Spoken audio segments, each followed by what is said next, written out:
I'm Dr. Pranjal Jain, and today we are back with another episode of making stuff easy for you to remember for your NEET PG and INI exams. Today we have the topic of visual pathway defects.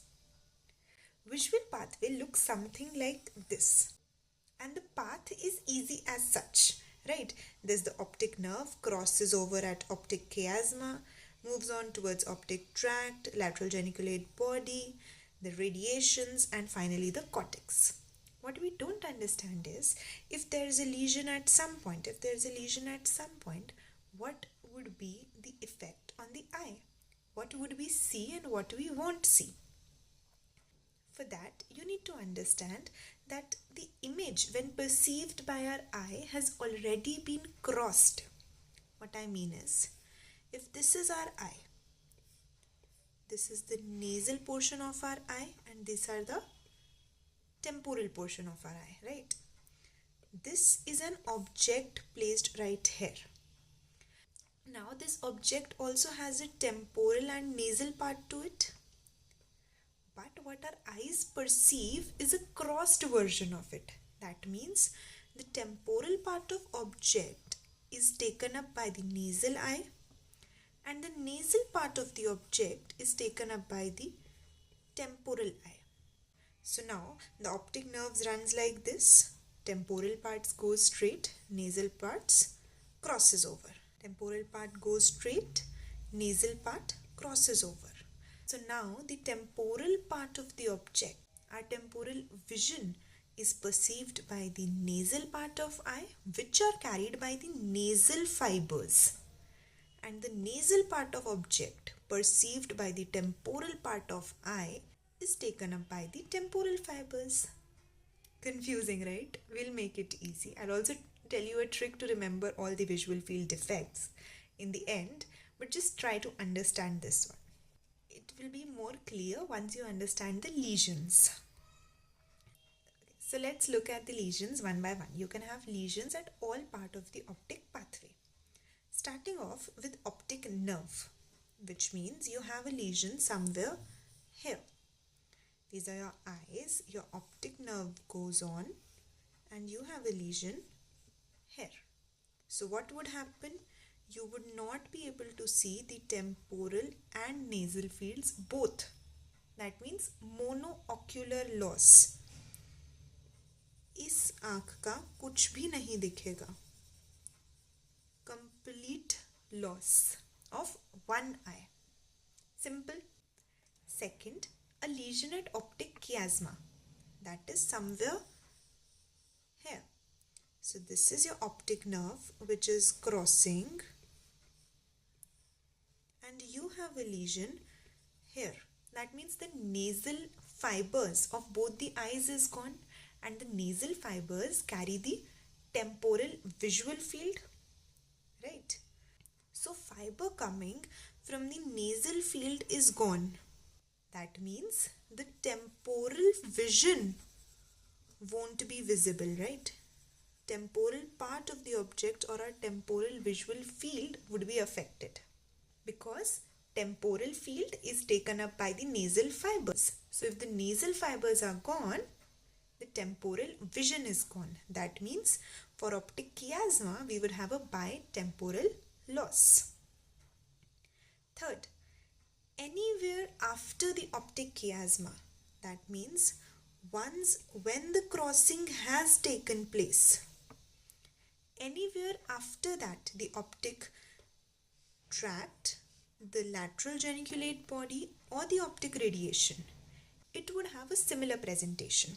That means if a lesion comes here, so this eye's temporal fibers are gone and this eye's nasal fibers are gone. If you track them, these are the temporal fibers and these are the nasal fibers, right?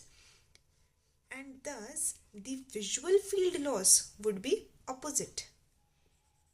Same side nasal visual field is lost, and contralateral side temporal visual field is lost.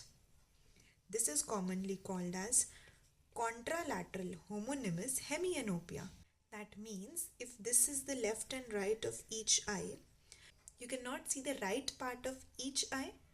So your left side fibers are gone. Those fibers may belong to optic tract, lateral geniculate body, or optic radiation.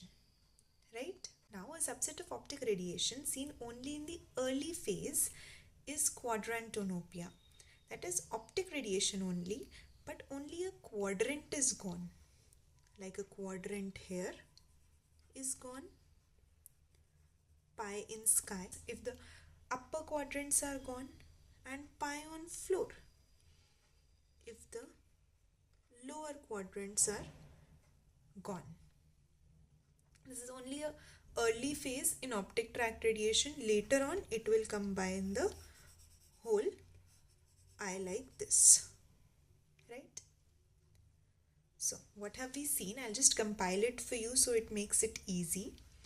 First, if there's a lesion at optic nerve, entire eye is gone, which is ipsilateral. So ipsilateral, entire eye is gone in case of optic nerve. Second, optic chiasma, you saw that there is bitemporal loss. Optic chiasma, bitemporal loss.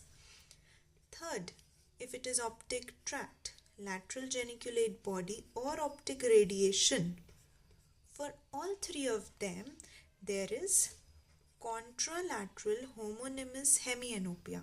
What we can say is there is loss in ipsilateral nasal vision plus contralateral temporal vision. Right? So in these visual field cases, it is better to take a minute extra in these questions, understand quickly, and then answer, because these are little tricky. Now I will tell you the mnemonic to remember it easily if this all khichdi doesn't make any sense to you.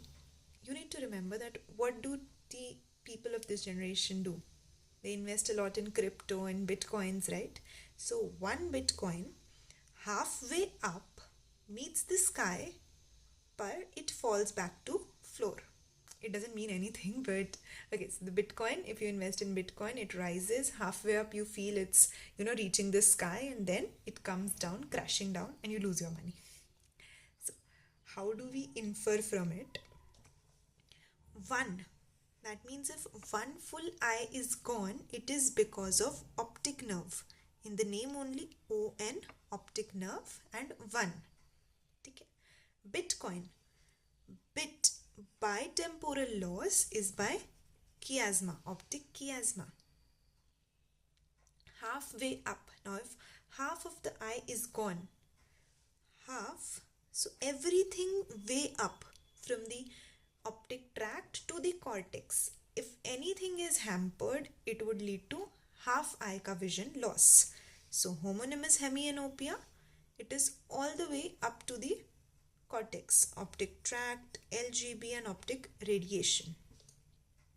Meets the sky, it means MT, Mayer's loop, temporal lobe. If there is a lesion here, we have a pie in sky appearance, per back to floor.